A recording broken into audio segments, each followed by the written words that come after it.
Hello, friends. I'm Alexius Varro, guiding you through the art of Stoic living.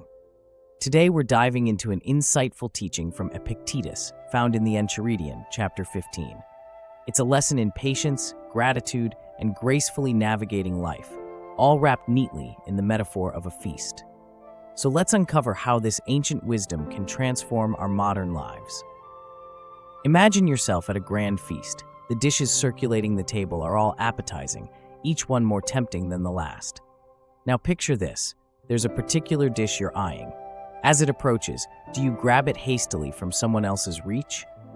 Of course not. That's bad manners. Instead, you wait patiently for it to come near, take your portion politely, and pass it on. This simple etiquette beautifully illustrates a larger Stoic principle. Epictetus advises, remember how to behave at a feast. The dish making its way around the table is near you? Reach out and take as much as is polite. Is it being passed by you?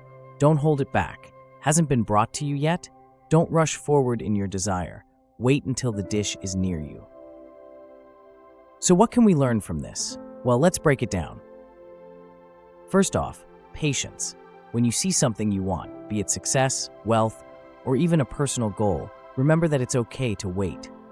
That excitement, that readiness to do anything to obtain it, is like reaching across the table for that yummy dish. But life, like the feast, favors patience. When our turn comes, we should take what's ours politely and refrain from rushing or pushing past others. Then there's contentment and gratitude. Think about this feast as the grand celebration of life itself. Every day, we are invited to partake in this magnificent spread.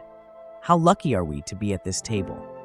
This perspective fosters a deep sense of gratitude, reminding us to appreciate what we have instead of constantly yearning for what's out of our reach. Next is the lesson of moderation.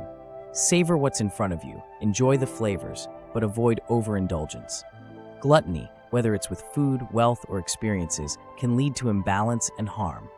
We ought to enjoy life's offerings, but always in moderation, ensuring we maintain our health and well-being.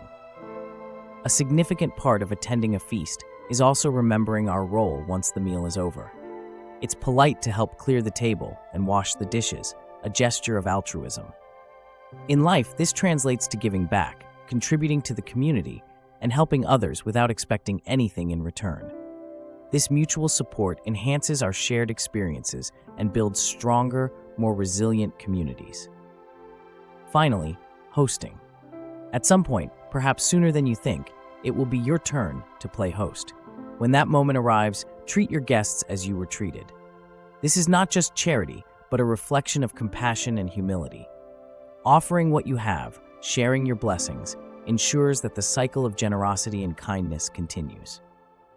So, next time you're at a figurative feast or faced with something highly desirable, think back to Epictetus's wisdom. Remember the manners of the feast of life. Wait for your turn with patience. Appreciate your lot with gratitude. Enjoy in moderation. Give back with altruism. And embrace your moment to host with charity. In adopting these principles, we can navigate both the highs and lows of life with more grace and fulfillment, aligning our actions with the core Stoic values of resilience, self-discipline, and inner calm. Thank you for joining me in this exploration. If you found today's discussion valuable, don't forget to like, subscribe, and share it with your friends. And as always, let's continue transforming our lives through the timeless wisdom of Stoicism. Until next time, I'm Alexius Varro, wishing you peace and patience in your feast of life. Bon appétit.